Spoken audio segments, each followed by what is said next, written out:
I'm Maria Menounos, and you're tuned in to AfterBuzz TV, the ESPN of TV talk. Now, let the buzz begin. Hey, AfterBuzz TV fans. We are the Hip Hop Evolution After Showcast, and we are so excited to talk to you about Season 4, Episode 3, Super Producers. We have traveled up and down the East Coast on this particular episode. We went from, Harlem, New York to Virginia Beach, down to Detroit, Michigan, and then to Chicago. So we just took this incredible musical road trip, and it was amazing. What were your overall thoughts? I'm loving it. It's so much music, so much good music, and you just really see how the music was formed in each of these different areas around the country and just built hip-hop. Absolutely. I actually forgot to introduce all of us. I am your host, Angele Taylor, and I have an incredible, very intellectual panel with me, Mr. Kenneth Ware, the entertainment writer. Yo, what's up? And I have the entertainment expert next to him, Miss Ebone. Hello. And now we will get into Ebone's overall thoughts of episode 3. Yes, no, I really liked it. Honestly, I feel like we always hear the artists, like Pharrell. Like, I didn't know a lot of his background story, so it's so interesting to, hear, where they came from, where they started. I mean, I just hear, Happy and, the songs that we all love and jam to, and, that song he had with Snoop Dogg. That's really where I got introduced to Pharrell, so, I just didn't know the whole, backstory. It's so crazy because these super producers, I just thought were rappers. I never thought behind the music. I see them as rappers. I never connected the dots because there's not a lot of shine on the production of an actual song. It's just, you see the artist in the limelight, but you don't really see the producers being lifted up unless it's an award show or something. And it was cool how Hip Hop Evolution started with Teddy Riley, because he was kind of one of the first ones. He was in so many different groups. He produced for so many people, and this was way back in the day, but he's definitely one of those super producers. Teddy Riley, I honestly thought he was just one of the members from Blackstreet. Look at him looking all young and MC Hammerish. Right. Right. But yeah, my favorite song, No Diggity, No Doubt, I hear the beat drop and I'm just bouncing. Shorty, get down. Okay, let me stop. I get carried away with that. But yeah, the show opened up with Teddy Riley, and he was one of those people that put a lot of people on the map. I didn't even realize he was connected to Pharrell. I didn't realize Pharrell was connected to Missy and Timbaland. I didn't know any of them were connected. So it's just crazy how they show you the history and the network that it took to create these musical moguls. Can y'all imagine being in a room with Missy, Tim, Pharrell, Teddy Riley? Everybody's kicking it this 20 years ago and don't even know it. These are going to be some of the biggest producers in music. And that's the crazy part. It's kind of not that they were no ones, but they just weren't as big and famous as they are now. So it's imagine, you just have it's you're getting your friends together to produce a record, or right. You have something you're really dope, go ahead and spit this bar real quick, right? And it's they didn't know at that time what they were doing was going to be and turn into making history. Absolutely. What did you think about the comment that they said Teddy was recording songs in the bathroom?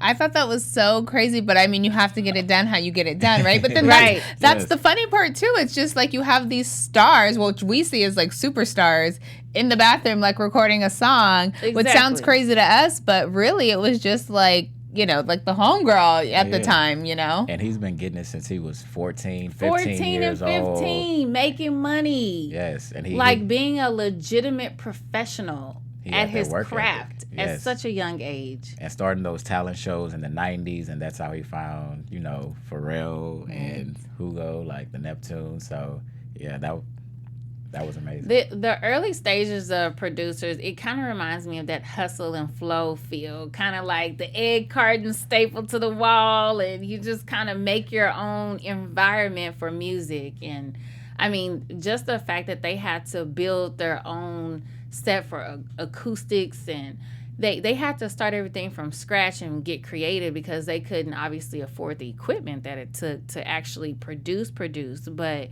I mean, they made some hits even in the bathroom. In the bathroom. They had humble beginnings. Yes.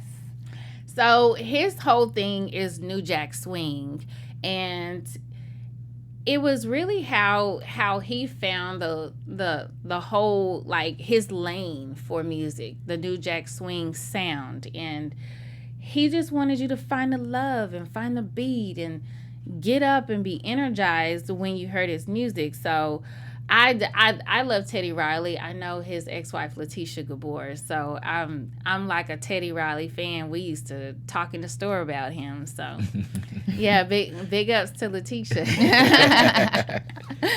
But he's a ladies' man, y'all. I mean, that's that New Jack Swing. I mean, Right. the way he was able to fuse that Yes. R&B and that hip hop and just create that sound. I mean, Teddy Riley is a legend, super producer. He really is. Now they were mentioning how his brother died, Brandon, and that's what moved him down to Virginia Beach. And that was kind of heavy for me because I was like, wow, your brother died, and so you pivot your whole life and take whatever funds that he was making from being a producer in Harlem, he took it down to Virginia Beach where they weren't really on the map. And so he had to start from scratch and create a name for Virginia Beach in music. So that's when he linked up with the Neptunes. He did the talent show and discovered Hugo and Pharrell. And that's how the whole thing happened. It took something devastating for him to create magic. And that's kind of how most stories happen. Something very traumatizing happens. Yeah, he said he was he was quick to make that decision. He was just like, you know what? My brother's gone. I'm going to go to Virginia Beach. And most people looked at him like, what are you doing? Like, why are you going to Virginia Beach? Randomness. Like, there's nothing happening out there. You're in Harlem. You're It's in New like York. he put on a blindfold and just touched the map somewhere and ended up in Virginia Beach. Yeah, but I mean, I think that's like the genius of it all, because it's like you have a place that doesn't really have a name. It's kind of like, whatever, for Virginia Beach, like, what is this? And you get to make it your own. Like, you don't have to conform to like what people are already doing or conform to, you know, what is popular, because you get to kind of like make your own beat. No one's gonna look at you weird because they're like, oh, cool, like Virginia Beach. Now it's kind of like he made it cool. Right. And he was driving down there in the Lambo. Like, somebody mentioned how they were like, oh, there go Teddy in the Lambo. his studio. Okay, before we get into that, Kenneth has something to share with you viewers. We would like to thank you guys, all of the viewers, for making us the ESPN of TV talk. If you're watching us right now, which you are doing, go ahead and click like and subscribe on YouTube. And if you're listening on iTunes, give us 5 stars. All Back to right. this hip hop. Back to the hip hop. So we're going to talk about these stars and these rockets, and I can only mention the Neptunes when I talk about the galaxy and their weird beats and their science fiction and their nature and everything they poured into their music that you kind of heard and thought the sound was maybe weird. How did you feel when you heard your first Neptune beat?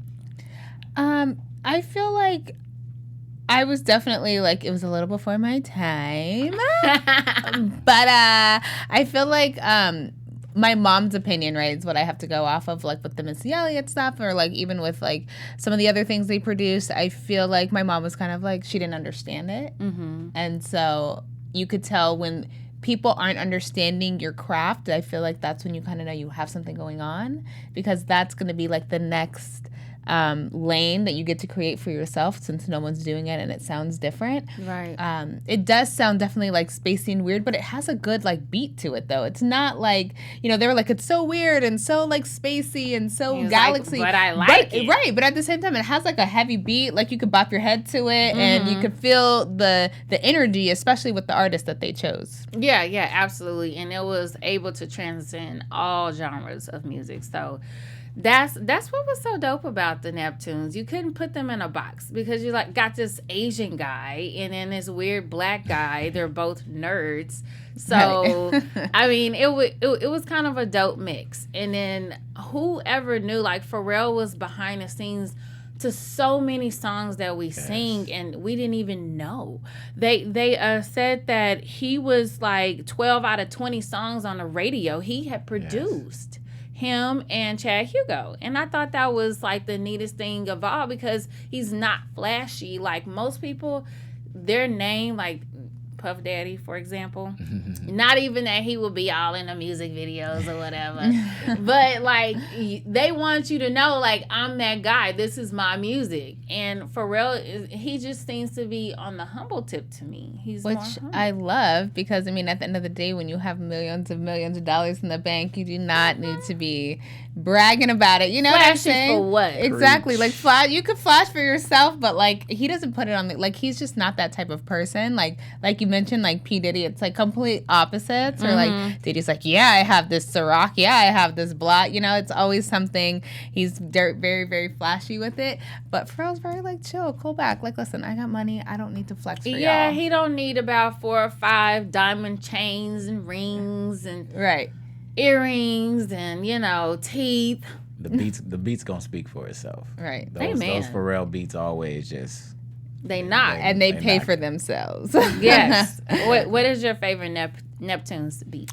I would have to say, I'm going to bring it a little back to Britney Spears. We're going to do the Okay. Slave for You for Britney. Slave for you. Ow. Okay, yes. That little weird sound in the background, you know it's Pharrell. Like all of that, like it sounds electronic, but tranceful, like very much in a trance. And that's why that song worked, because you could be a slave when you're hypnotized. And that's what that song did for me. It's kind of like hypnotizing. Yeah. But it's sexy and it's slinky. And I mean, he really made the music fit the artist as well. Yes, definitely. Like the one, Southern Hospitality, Ludacris. Throw them Nobody bows. could do that but Ludacris at the time. He was loud. He was like almost obnoxious. He was in your face. Even the music video, remember how his eyes will pop out and Right. the head would Yes. get big. And Right. it was like a whole cartoon Neptune effect to the video. So I thought that was super dope. But tell me something. You never told me what your favorite Teddy Riley song was. Teddy Riley. I would have to go with some New Jack Swing, some Guy, or some Blackstreet. Oh yeah, Guy was the other video. Music boy band he was in. Yes. I like the boy band thing. I wish we would bring more boy bands back, like how we were talking about the ghetto boy band, Yes, Cash yes. Money. Yep. The problem is everybody want to get paid. This, you know what I'm saying? There's always that extra. But you can break out. You don't have to begin there. Well, it depends on the producer you have. You know, you got to have a good management team that understands, like the Migos, right? Like they have a Yes. good management team, right? Oh, right. Where they come together, but then they also can like be featured on other songs solo, which is wonderful. Like whatever their agreement is, they probably came in and was like, this is what we want. So it's like, Right. if you don't demand that and know that that's what you want, a lot of these boy bands, they just get put together and then you're like, okay, all right, I guess that's what we're doing to like Right. get famous. And the contract, no one's reading it. Like, you know, we hear those stories all the time. Like so it's like, B2K. right, B2K. NSYNC. Girl, yes. What? Just a mess. NSYNC. NSYNC. Yeah. Fifth Harmony. The list goes on and on, like Yeah. Erykah Yes. Badu. Yeah. Or a Destiny's Child. Boom. Okay, so we have We plenty just of gonna examples. slide you in here real quick. Yeah. You the new member. We're gonna leave them alone. We're gonna leave Okay, them okay. Yes, I do not want the Beehive to come for me. No, not at all. Okay, said that. now staying in Virginia Beach, we cannot miss Timbaland and Missy. Cannot. One of you guys brought her up, and I was like, yes, I cannot wait to get there. That was my favorite artist coming up. Aside from No Limit, Cash Money, Missy was my favorite R&B artist, and it was because of her music videos. I loved the music, but the music videos did it for me. It solidified why she was my favorite. And who knew, like, she was writing and Tim was doing the beats, and they cracked out so many songs together. And then Pony, Virginia Wine, ugh, that That's video, a good one. Yeah, that's some sexiness. the entirety of it. Yeah. Like Ow. they knew how to be goofy in their videos, but they knew how to be sexy. Like they catered towards their artists as well. They didn't just keep it a one note thing. Yeah, the first CD that I purchased was Super Duper Fly. I had to convince my father. They had just started putting the parental advisory stickers on the CD, so my dad He's like, I ain't buying it. did not want to buy it. But his girlfriend at the time, she was a little bit younger, and she wanted to, she wanted to be cool with me because she wanted, you want this. She wanted me to be cool with you. So she was like, "Nah, get That's it for me. cute. It ain't that bad. That's cute or whatever. It ain't that bad." I didn't really like her, but I was like, "All right, cool." You feel cool for now. Give me that CD. But I remember listening to that CD and just it was so futuristic. I didn't know what I was listening to. I'm like, who is this? But Missy has been like that. Formed my music kind of journey. Of just listening to Missy and Tim and that chemistry they have. Like they've always been futuristic. I was trying to wonder when I was younger, are they a couple? Because they're just like the chemistry is undeniable. And it's like a yin and a yang type of thing. Did you guys ever speculate that? Well, there he was did some say romantic? that, like, that was like his music soulmate. Yeah, so music soulmate. Yeah. But that's very like friend zone-ish. Yeah, definitely. I would say it all wasn't of them. romantic to me like that. That didn't convince me that they were. Nah, I don't they were think never. so. They were never Yeah. romantic. Nah. Okay. I feel like Timbaland Like- has a type. Like brother and sister. And Yeah, like because for sure. Timbaland has mentioned that like with Aaliyah, he was like that was my musical soulmate. And I think you hear it with the music. Like when you hear a Missy song, Timbaland produced it. Just like with an Aaliyah song, you can tell like okay, Tim produced that. So Yeah. I think it was that musical musical soulmate. loyalty. Yes. Yeah. Did you guys know that Missy was a part of a girl group? I did Before not. she I was did Missy? not. I did not. You knew? Yes, I knew. How old are you? So I'm No. a big Missy fan. I'm a big Missy fan, but she featured them in the "Get Your Freak On" video when they at the end when they're dancing in the car. That's the girl group that's in the car with That's them. cute. I Yes. love We that. should have got a nice clip from that. Doggone it. Phase Z though. Yes. So like when I saw, I couldn't even tell which one Missy was. When they show the album cover for Phase Z, I was like, which one is her? They all looked very similar. But I love the point where Missy was like, we're not going to listen to radio. We're not going to listen to any other artists. We're going to find our own voice. Yes. And that's where the creative juices started flowing. And I don't even think they needed to be under the influence or anything. I think they're just musical geniuses.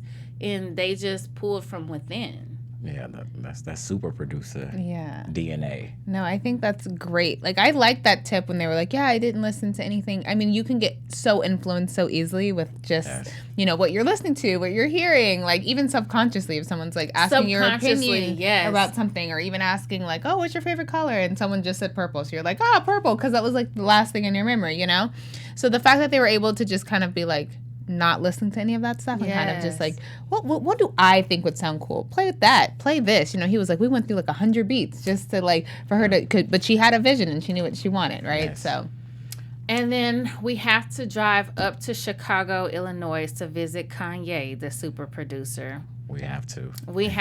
Okay, guys, tell me what you think about the Kanye story, and then we'll backpedal to Detroit and talk about J Dilla. I love that Kanye was his arrogance that we've seen over the years. It was just fun to see that people you heard it explained, right? Explained from the beginning. Like he's always been like that. He would hop on the table and convince people that he was this great rapper because they just wanted him as a producer. They were like, I love the we're not trying to hear all honesty that. of these interviewees. They were like, we weren't really feeling his rap, but the beats were dope though. And so, I mean, you really gotta play your part, stay in your lane, and then use that as an avenue to get to where you're trying to go. Yes. And that's what I always hear, moving to Hollywood. You're trying to be an actress, you got to go through some things first before you get up there to that platform of getting called in for auditions and whatnot. Like, just kind of play your role. And it's worked for him. Look how far he has come. To Jay-Z, please listen to my music. Jay-Z filing his nails. all right. I'm just like, wow, and you're married to Kim Kardashian and you're a household name now. Yes. That's amazing. Yes. And then, like I said before, people going through trauma, and then that really is the catalyst for their creative genius. nobody started listening to Kanye or probably even realized he was signed with Rockefeller until Through the Wire came out. Yes. And that's when you started to pay attention, and he was explaining his own personal struggle with, you know, having his jaw broken in 3 places and a car accident. And it was just really hard. I mean, look at this picture. It's just really hard to look at. Like, he came from that, and he's like, I'm still going to spit. I'm still going to rap, and you're going to listen to me, even with my mouth wired shut. And you can really hear that in his song. He was struggling to articulate, but that pain gave the song grit that we wanted to hear. And that's how his career skyrocketed from there. Yeah, that College Dropout album, that's classic. Mm-hmm. Classic album. Yeah, classic Kanye. And everyone's kind of like, we miss the old Kanye. Yeah, we miss the old Kanye. Where's the...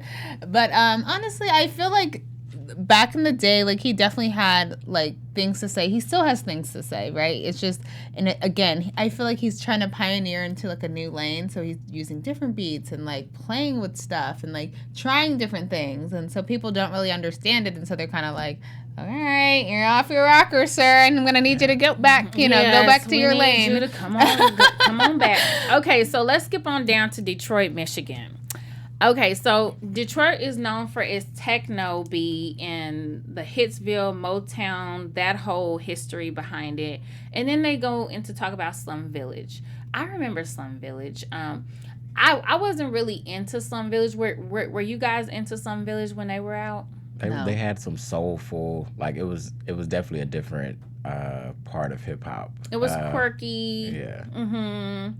I didn't purchase any albums, but I support it. What about you, Ebone? No, my mom is, like, not a big, like, hip hop, like, so everything that I know or, like, listen to, it's, like, all, like, me. Like, my mom's kind of, like, it's stuck in her lane. She's older, so that's, she don't be out there with the adventurous music. Yeah, I love how Jay Dilla, who's now deceased, they wanted to keep his artistry a legend, and the same thing they did for DJ Screw. Yeah. It's kind of like they're trying to continue to keep them relevant and tell their story, and I love how, like, they show up in history. Like, this is a documentary, and this is documenting the history of hip-hop, and he's included. He's not someone I knew about before this documentary, so I'm going to be honest there, but I'm just glad that I know about him now, because now, like just this documentary itself is a part of history that we are all being informed about. Yeah, so... And I mean, he had Common at his house. He had all these people that were coming to Detroit. He was a big deal. But then again, I don't know a lot about the Detroit culture. Have you guys visited there before? Yes, I've been in Detroit. Yeah, well, I passed through Detroit. My mom lives in Flint, so we just pass on by. Pass on through. Lock your doors and wear a jacket. Big ups to Detroit. All right, guys, let's go into news and gossip. All right, so back to Chicago and Mr. Kanye West. AfterBuzz TV News. He just recently opened up about his alcoholism, his battle with it, his struggle, and at his Sunday service, he was backed by his choir, and he let them know that the devil is not finna beat me. Yeah. So that was good to see him opening up. He's opened up about his mental health, other things that he's been dealing with, but now another thing he's dealing with is alcoholism. So we appreciate Kanye and his transparency. Yes. It's really wild. I mean, the fact that Kim Kardashian has kept it together so well, I would have never known. Like, clearly they were all dealing with this issue. It wasn't just Kanye. So it's like all those children. Right. Dear Lord. So where are they now? Yes, we have a few little updates. Missy Elliott just dropped an album last year, Iconology. You know what? The funny thing is Missy Elliott, I don't know what she does, but she's, like, aging backwards. Like, she looks younger than she did in the 90s. Like, I don't know what she's doing, what her beauty routine is, but I need to figure it out. Me too. Okay. Me And too. then, right, we all need your help, Missy. And Pharrell, he did a music festival called Something in the Water in Virginia Beach. So, like, that's kind of something he did last year, and I think maybe he'll continue to do it every year. But yeah, a little something new than just producing. He's now doing music festivals. That's hot. Everybody is just stretching and growing and glowing. That has been our time, guys. This has been Hip Hop Evolution Season 4, Episode 3. I am your host, Angele Taylor. You can find me on Instagram at AngeleTaylor_. Kenneth and Ebone, where can we find you guys? Well, you can find me on Instagram and Twitter at Ebone Chatman 12. And you can find me at Kenneth Ware on all social media platforms. Until next time, we'll see you later. Our founder, Keven Undergaro, and me, Maria Menounos, would like to thank you for tuning in to AfterBuzz TV. Remember, we're not just the first, we're the biggest in the world, and we're the only destination for all your favorite TV shows. Whatever you crave, we've got it. So go to AfterBuzzTV.com and check out our lineup. Buzz you later. The views expressed herein are those of the hosts only and do not necessarily reflect the views of AfterBuzz TV or its owners or principals.